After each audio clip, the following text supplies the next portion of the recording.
बहुत समय पहले की बात है।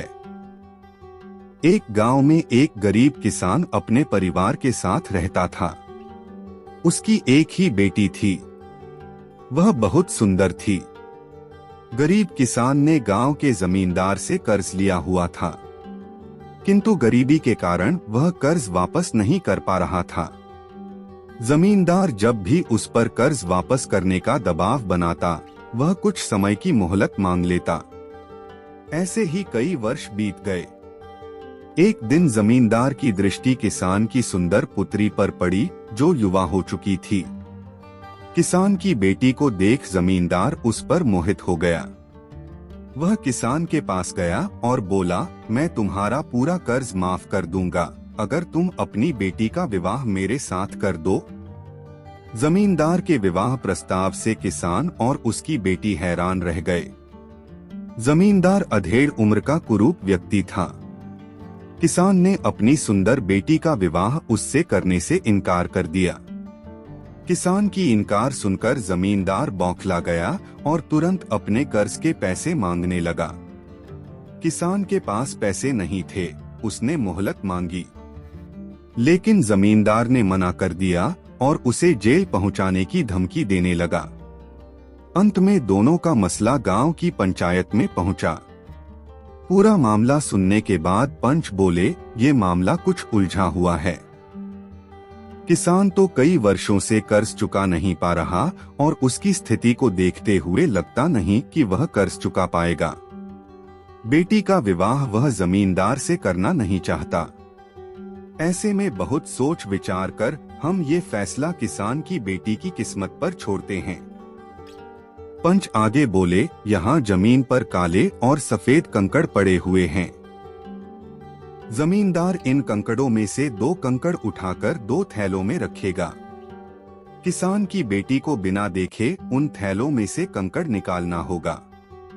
एक, यदि वह काला कंकड़ निकालती है तो उसे जमींदार से शादी करनी पड़ेगी और किसान का कर्ज माफ कर दिया जाएगा। 2, यदि वह सफेद कंकड़ निकालती है तो उसे जमींदार से शादी नहीं करनी पड़ेगी और किसान का कर्ज भी माफ कर दिया जाएगा।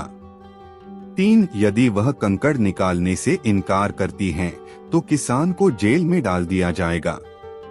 पंचायत का फैसला सुनकर किसान और उसकी बेटी चिंता में पड़ गए। इधर जमींदार ने जमीन में पड़े कंकड़ उठाकर थैली में डाल लिए। जब जमींदार कंकड़ उठा रहा था तो किसान की बेटी ने देख लिया कि उसने सबकी आंखों में धूल झोंककर दोनों काले कंकड़ ही उठाए हैं।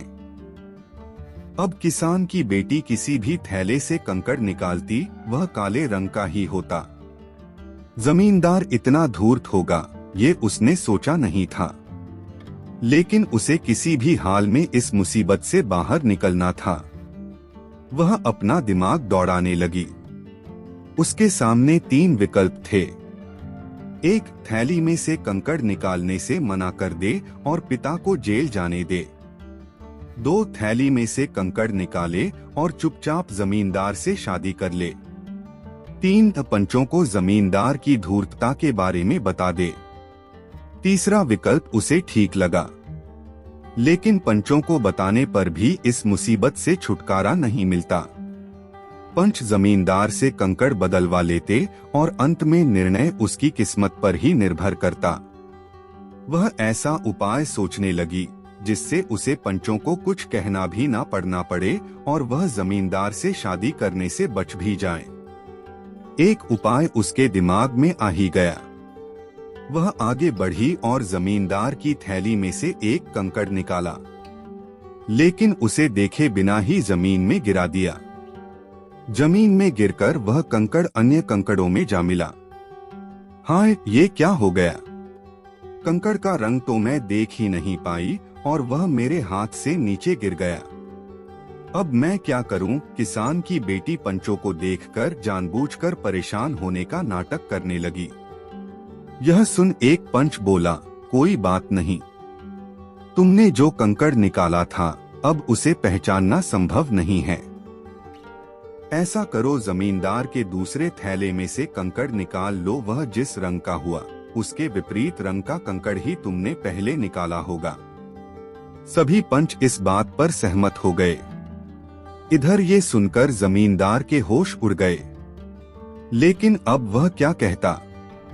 पासा पलट चुका था, वह चुप ही रहा।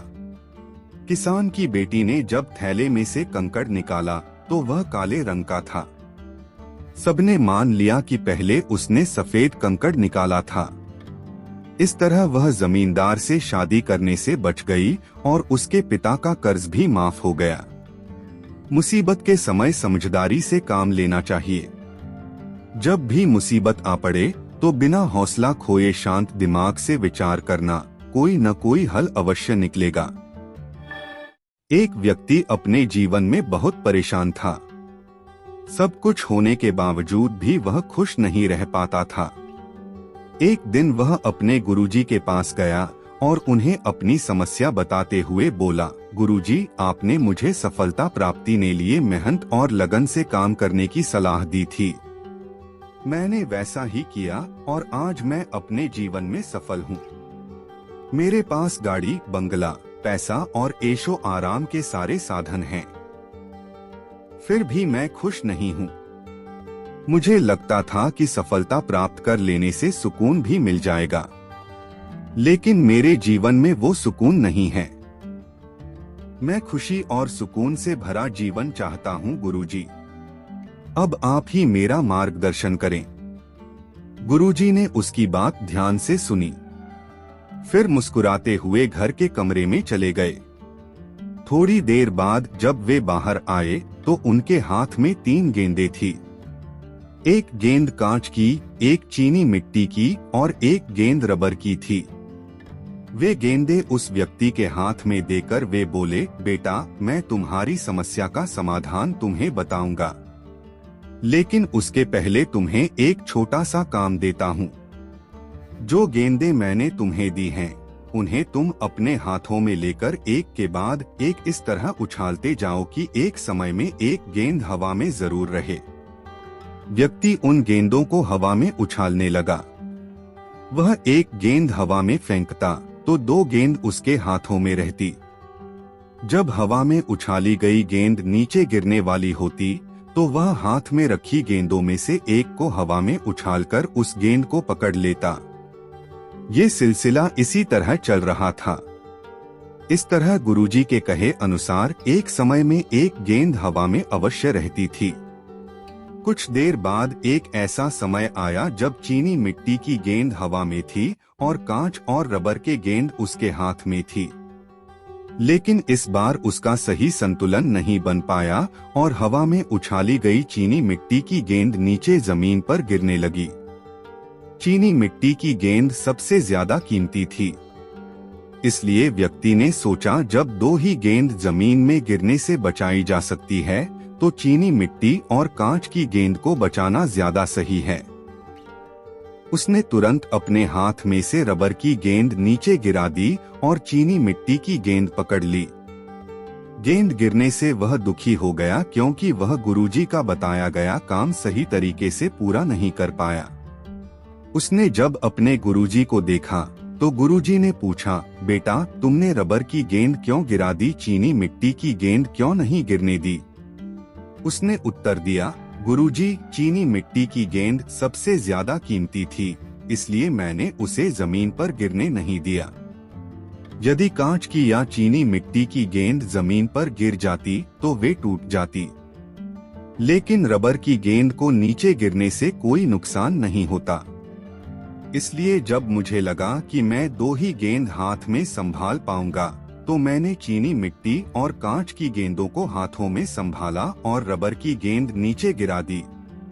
उसका उत्तर सुनकर गुरुजी बोले, बेटा, जिस समस्या का समाधान ढूंढने तुम मेरे पास आए थे उसका समाधान तो तुमने खुद ही निकाल लिया। अब जरा गौर से सुनो। ये 3 गेंदें तुम्हारे जीवन की प्राथमिकताओं को दर्शाती हैं। चीनी मिट्टी की गेंद तुम और तुम्हारा परिवार है। कांच की गेंद तुम्हारी नौकरी, व्यवसाय, पैसे और जीवन के आवश्यक साधन है। रबर की गेंद वो विलासिता की चीजें हैं जिनके बिना भी जीवन आराम के कट सकता है जैसे महंगा मोबाइल, महंगी घड़ी और अन्य महंगे शौक। तुमने अपने जीवन में कांच और रबर की गेंद पर ध्यान दिया और नौकरी, घर, गाड़ी, बंगला, सुख सुविधा के सारे साधनों के साथ अपने महंगे शौक भी पूरे किए। लेकिन चीनी मिट्टी की गेंद यानी खुद पर, अपने परिवार पर ध्यान नहीं दिया। यही कारण है कि तुम्हें अपने जीवन में खुशी और सुकून की कमी खल रही है। बेटा, जीवन में आगे बढ़ते समय अपनी प्राथमिकता तय करके रखो। जब भी जीवन की 3 गेंदों का संतुलन बिगड़ता सा महसूस हो तो रबर की गेंद छोड़ो। जीवन में खुशियां सदा बनी रहेंगी। जीवन में अक्सर ऐसा होता है कि काम और पैसे के पीछे भागते भागते हम अपने लिए और अपने अपनों के लिए समय नहीं निकाल पाते। यही कारण है कि हम खुशी और सुकून के लिए तरसते रह जाते हैं। जीवन में इतना तेज भी क्या भागना कि खुशियां पीछे रह जाएं। अपनी प्राथमिकताओं को समझो। आगे बढ़ना और सफल होना जितना महत्वपूर्ण है, उतनी ही खुशियां और सुकून भी है। उन्हें नजरअंदाज ना करें। एक 10 साल का लड़का जूडो सीखना चाहता था। अपनी इस चाहत को पूरा करने वह एक जूडो मास्टर के पास गया और उनसे निवेदन किया कि वे उसे जूडो सिखाए। जूडो मास्टर ने लड़के को ध्यान से देखा। उस लड़के का एक हाथ नहीं था। पूछने पर लड़के ने बताया कि एक कार दुर्घटना में उसने अपना बायां हाथ गंवा दिया है। लेकिन अपनी अक्षमता के बाद भी वह जूडो सीखना चाहता है। जूडो सीखने की उसकी ललक देख जूडो मास्टर ने उसे अपना शिष्य बना लिया और उसे जूडो सिखाने लगे। लड़का भी पूरी लगन से जूडो सीखने लगा। जूडो सीखते सीखते लड़के को 3 महीने हो गए और इन 3 महीनों में मास्टर ने उसे जूडो का केवल एक ही मूव सिखाया। लड़का अच्छा कर रहा था और उसकी इच्छा थी कि मास्टर उसे और भी मूव सिखाए। एक दिन वह मास्टर के पास जाकर बोला, मास्टर, आपने मुझे अब तक जूडो का एक ही मूव सिखाया है। आपको नहीं लगता कि मुझे इसके दूसरे मूव भी आने चाहिए? इस पर मास्टर बोले, ये एकमात्र मूव है जो तुम जानते हो और तुम्हें बस यही जानने की जरूरत है। लड़के को मास्टर की बात समझ में तो नहीं आई, लेकिन उन पर भरोसा कर वह जूडो का प्रशिक्षण प्राप्त करता रहा। कुछ महीने बीतने के बाद मास्टर लड़के को एक जूडो प्रतियोगिता में ले गए। इस प्रतियोगिता का पहला मुकाबला लड़के ने बड़ी ही आसानी से जीत लिया। दूसरे मुकाबले में भी उसे कोई मुश्किल नहीं हुई और वह बड़ी ही आसानी से जीत गया। तीसरे मुकाबले में उसे कड़ी प्रतियोगिता का सामना करना पड़ा। इस मुकाबले में उसका प्रतियोगी आवेश में आ गया और अपने पैंतरों से उसे छकाने लगा। तब लड़के ने वह एक मूव आजमाया जो उसके मास्टर ने उसे सिखाया था। इस मूव के सामने उसके प्रतियोगी ने हार मान ली। लड़का खुश भी हुआ और हैरान भी। लड़का प्रतियोगिता के फाइनल में पहुंच चुका था। फाइनल में उसका मुकाबला जिस प्रतियोगी से होना था वह अनुभवी और मंजा हुआ खिलाड़ी था। लड़के के लिए वो मुकाबला बहुत मुश्किल होने वाला था। फाइनल में प्रारंभ से ही प्रतियोगी उस पर हावी हो गया। एक समय ऐसा भी आया जब रेफरी को लगने लगा कि लड़के को चोट न लग जाए, इसलिए उसने टाइम आउट का इशारा भी कर दिया। वह मुकाबले को रोकने ही वाला था कि जूडो मास्टर ने बीच में आकर उनसे मुकाबला जारी रखने का अनुरोध किया। रेफरी ने यह अनुरोध मानकर मुकाबला नहीं रोका। जब मुकाबला और आगे बढ़ा तो प्रतियोगी ने एक बड़ी भूल कर दी। लड़के को एक अच्छा मौका मिल गया और उसने अपना वही मूव आजमाया और कमाल की बात है कि इस मूव ने उसे मैच जिता दिया।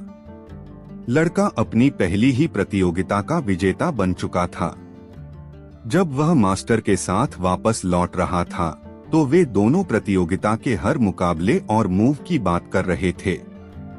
लड़के ने मास्टर से पूछा, मास्टर जी, आपको कैसे पता था कि मैं केवल एक मूव के भरोसे ये प्रतियोगिता जीत सकता हूँ? मास्टर ने जवाब दिया, तुम्हारी जीत 2 कारणों से हुई है। पहली ये कि तुमने जूडो के सबसे मुश्किल मूव पर मास्टरी कर ली थी, और दूसरी ये कि उस मूव से बचने का तुम्हारे प्रतियोगी के पास केवल एक ही तरीका था कि वह तुम्हारा बायां हाथ पकड़ ले। लड़के का बायां हाथ नहीं था। उसकी ये शारीरिक कमजोरी उसकी सबसे बड़ी ताकत बन गई थी। कई बार हम अपनी कमियों के लिए भगवान से शिकायत करते हैं, अपनी परिस्थितियों के लिए खुद को या अपने परिवारजनों को दोष देते हैं। उस वक्त हम ये नहीं समझ पाते कि हमारी कमियां एक दिन हमारी सबसे बड़ी ताकत भी बन सकती है। हम सब खास और महत्वपूर्ण हैं। इसलिए कभी ये न सोचें कि हम में कोई कमजोरी या कमी है, और स्वयं में कभी भी हीनता की भावना न लाएं। अपना कर्म करते जाएं, सफलता अवश्य मिलेगी। एक जंगल में सुनहरे पंखों वाली बहुत सुंदर चिड़िया रहती थी। उसका प्रिय भोजन पेड़ के तनों पर रहने वाले कीड़े थे। एक दिन वह इधर उधर उड़ते हुए अपना भोजन तलाश रही थी। तभी एक आदमी पर उसकी नजर पड़ी। वह एक छोटा सा लकड़ी का बक्सा लेकर जंगल में तेजी से गुजर रहा था।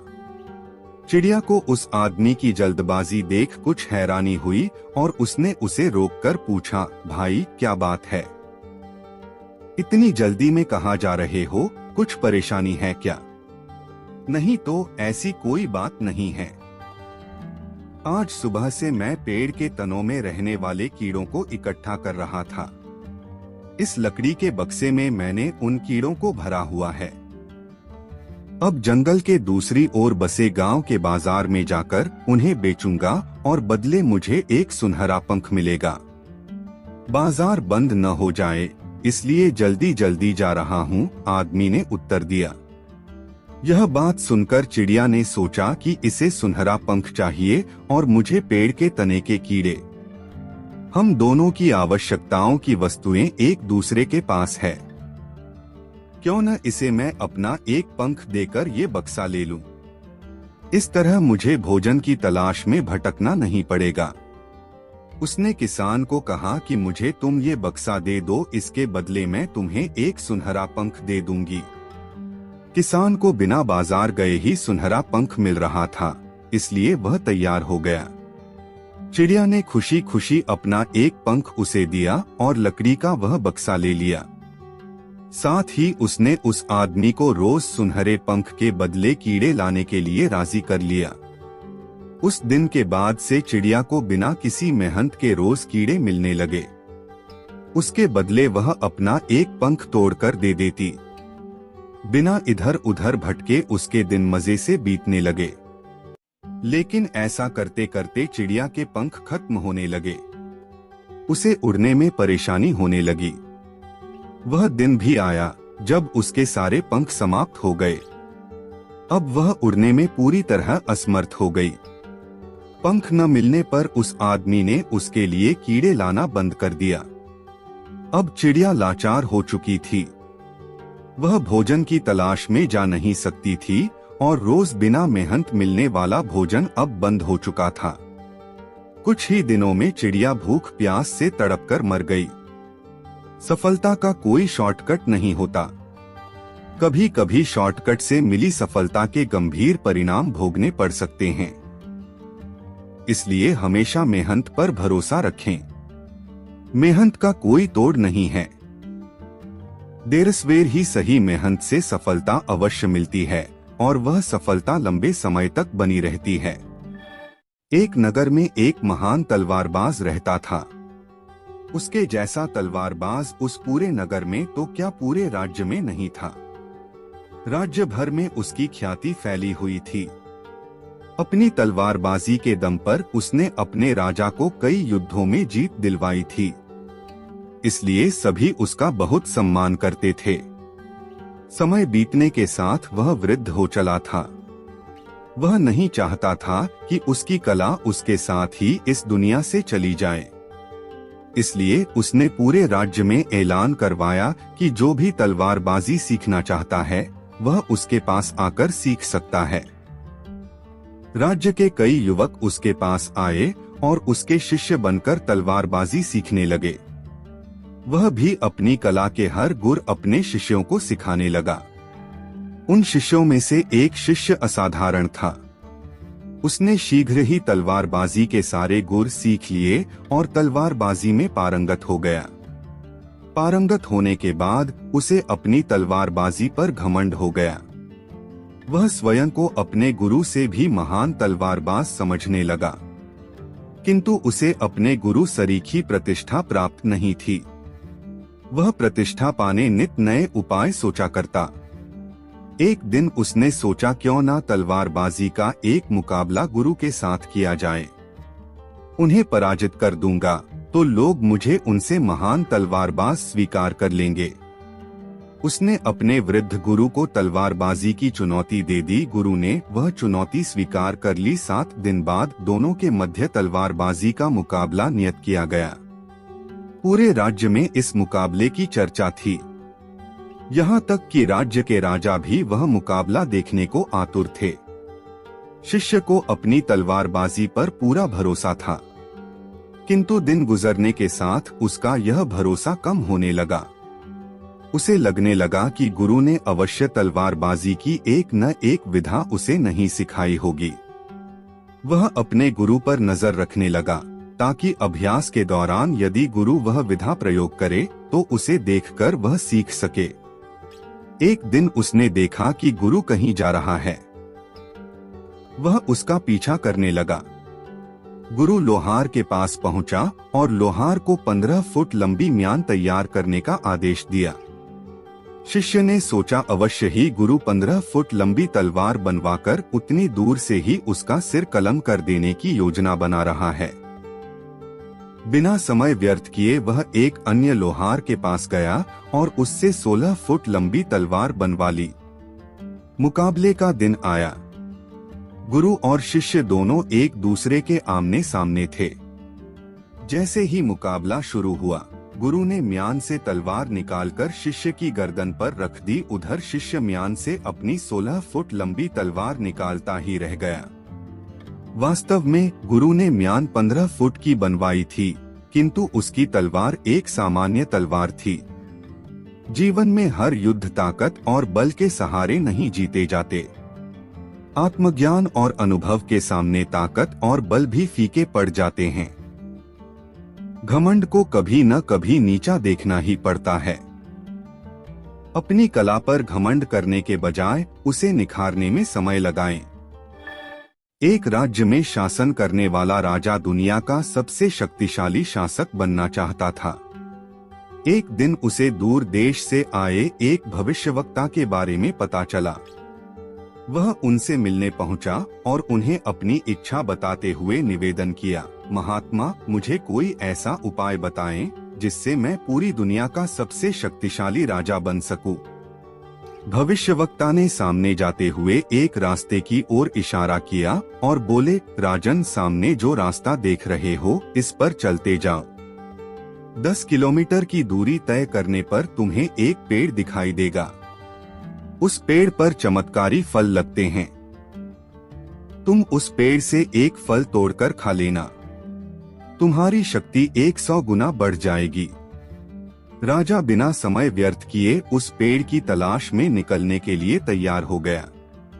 लेकिन उसके जाने के पहले भविष्यवक्ता ने उसे चेताया, राजन, एक बात ध्यान में रखना, जब तुम इस रास्ते पर आगे बढ़ोगे तो तुम्हारा सामना 1 फीट ऊंचे एक राक्षस से होगा। तुम उसे मार देना, तभी आगे बढ़ना, अन्यथा वह तुम्हारा आगे बढ़ना और पेड़ से फल तोड़ना मुश्किल कर देगा। राजा ने हामी भरी और भविष्यवक्ता से आज्ञा लेकर उनके बताए रास्ते पर चलने लगा।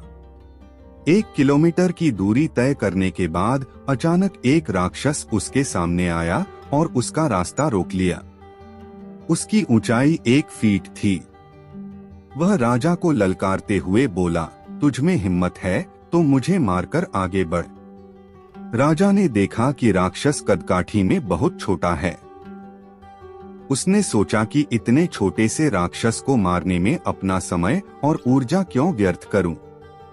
वह उसे धकेलकर बिना मारे ही आगे बढ़ गया। वह आगे 1 किलोमीटर ही चल पाया था कि वह राक्षस फिर से उसके सामने आ गया। इस बार उसकी ऊंचाई 1 फीट बढ़ गई थी। राजा ने उसे फिर एक तरफ धकेला और आगे बढ़ गया।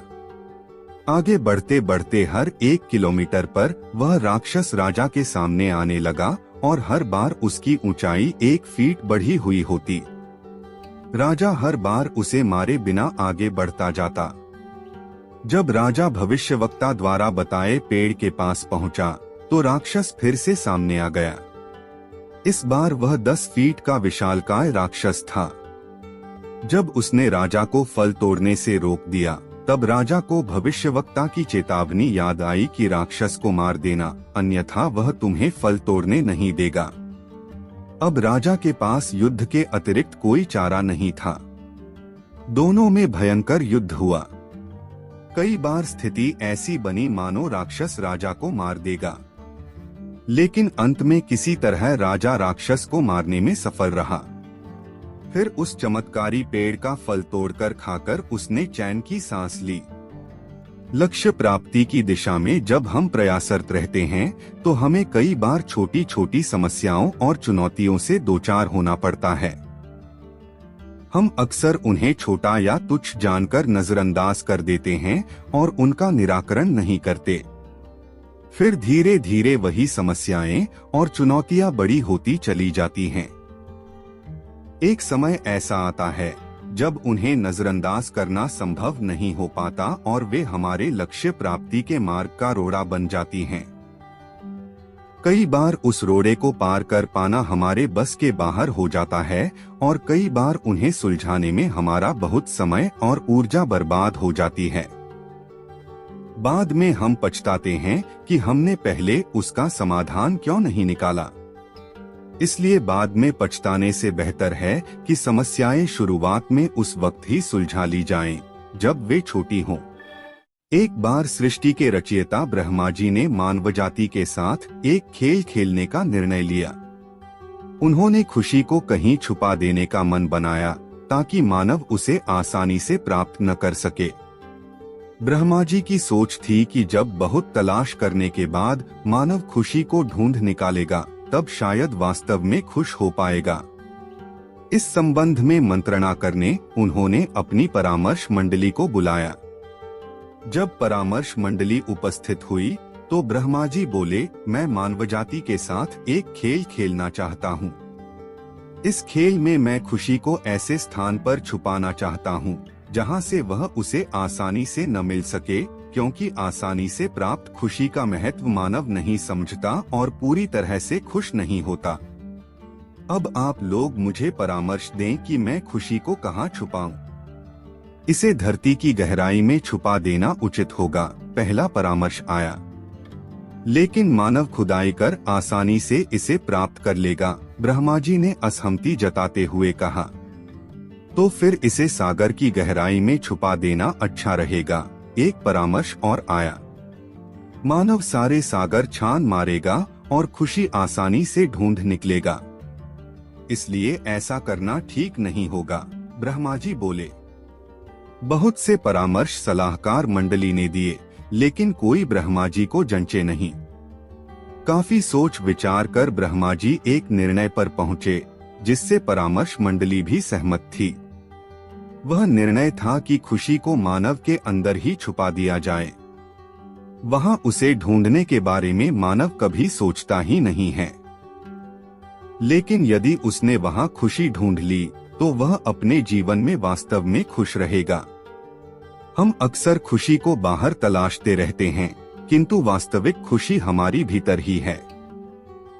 आवश्यकता है उसे अपने भीतर तलाशने की। एक दिन की बात है। पिता ने देखा कि उसका बेटा घर के लॉन में गुमसुम खड़ा हुआ है।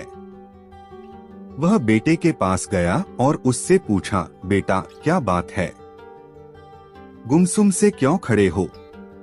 मैं कुछ सोच रहा हूँ पापा, बेटे ने जवाब दिया। मुझे भी तो पता चले कि तुम क्या सोच रहे हो, पिता बोला। मैं ये सोच रहा हूँ पापा कि मेरी जिंदगी की कीमत क्या है। पिता मुस्कुरा उठा और बोला, अच्छा ये बात है।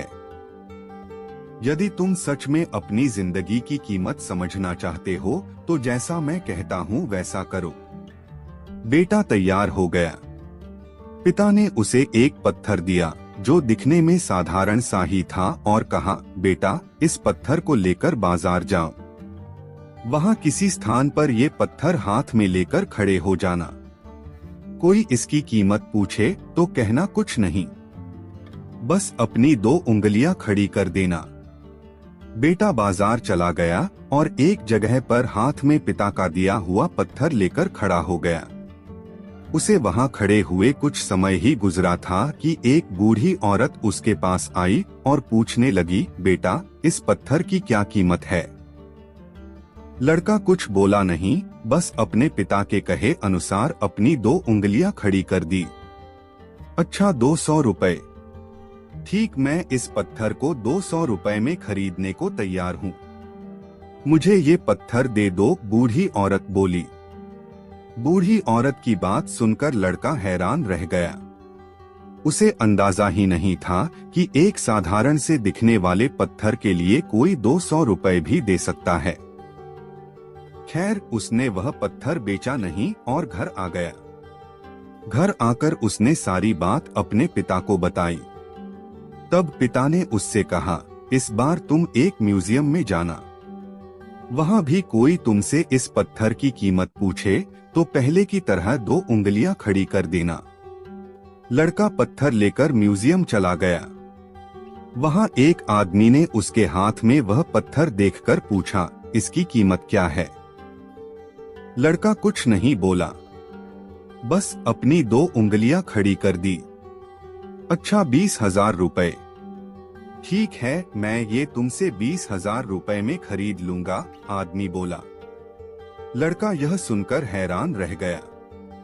उसे यकीन ही नहीं हो रहा था कि कोई उस पत्थर के 20,000 रुपए भी दे सकता है। पत्थर बेचने से मना कर वह घर आ गया। अपने पिता को उसने सारी बात बताई। तब पिता ने कहा, अब मैं तुम्हें आखिरी जगह भेजता हूँ। इस पत्थर को लेकर अब तुम किसी कीमती पत्थरों की दुकान पर जाओ और वहां भी कोई तुमसे इसकी कीमत पूछे तो कुछ कहना मत। पहले की तरह बस 2 उंगलियां खड़ी कर देना। लड़का तुरंत कीमती पत्थरों की एक दुकान में पहुंचा। उसके हाथ में वह पत्थर देख दुकानदार तुरंत उसके पास आया और बोला, अरे ये पत्थर तुम्हारे पास कैसे? इसे तो मैं सालों से तलाश रहा हूँ। ये पत्थर तुम मुझे दे दो, बताओ क्या कीमत लोगे इसकी? लड़के ने बिना कुछ कहे अपनी 2 उंगलियां खड़ी कर दी। अच्छा 2 लाख रुपए। ठीक है, मैं अभी तुम्हें 2 लाख रुपए देकर ये पत्थर तुमसे खरीद लेता हूँ, वह आदमी बोला। 2 लाख रुपए सुनकर लड़के की आंखें आश्चर्य से फैल गई। यह कीमत तो उसकी सोच से भी बाहर थी। खैर, उसने वह पत्थर नहीं बेचा और घर चला आया। घर पहुंचकर उसने अपने पिता को बताया, पापा यकीन ही नहीं हो रहा कि कोई इस पत्थर के 2 लाख रुपए देने को भी तैयार है। ये कैसा पत्थर है पापा? कोई इसे 200 में खरीदना चाहता है तो कोई 20,000 में, और तो और इसे 2 लाख रुपए में भी लोग खरीदने को तैयार हैं। आखिर इसकी कीमत क्या है? पिता बेटे को समझाते हुए बोला, बेटा तुमने अपनी जिंदगी की कीमत मुझसे पूछी थी ना। इस पत्थर की जगह अपनी जिंदगी को रखो और अंदाजा लगाओ अपनी जिंदगी की कीमत का। इस पत्थर की कीमत अलग अलग स्थान पर अलग अलग थी। वैसा ही जिंदगी के साथ भी है। तुम्हारी जिंदगी की कीमत इस बात पर निर्भर करती है कि तुम खुद को कहां पर रखते हो। यदि तुम खुद को 200 रुपए वाली जगह पर रखोगे तो तुम्हारी जिंदगी की कीमत 200 रुपए की है। यदि तुम खुद को 2 लाख रुपए वाली जगह पर रखोगे तो तुम्हारी जिंदगी की कीमत 2 लाख रुपए की है। अब ये तुम्हें तय करना है कि तुम खुद को कहां रखते हो।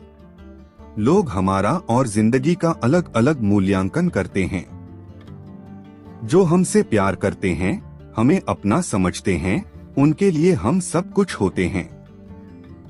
लेकिन जो हमें बस इस्तेमाल करना चाहते हैं, हमारा फायदा उठाना चाहते हैं, उनके लिए हम कुछ भी नहीं होते। वास्तव में जीवन अमूल्य है, इसका महत्व समझें।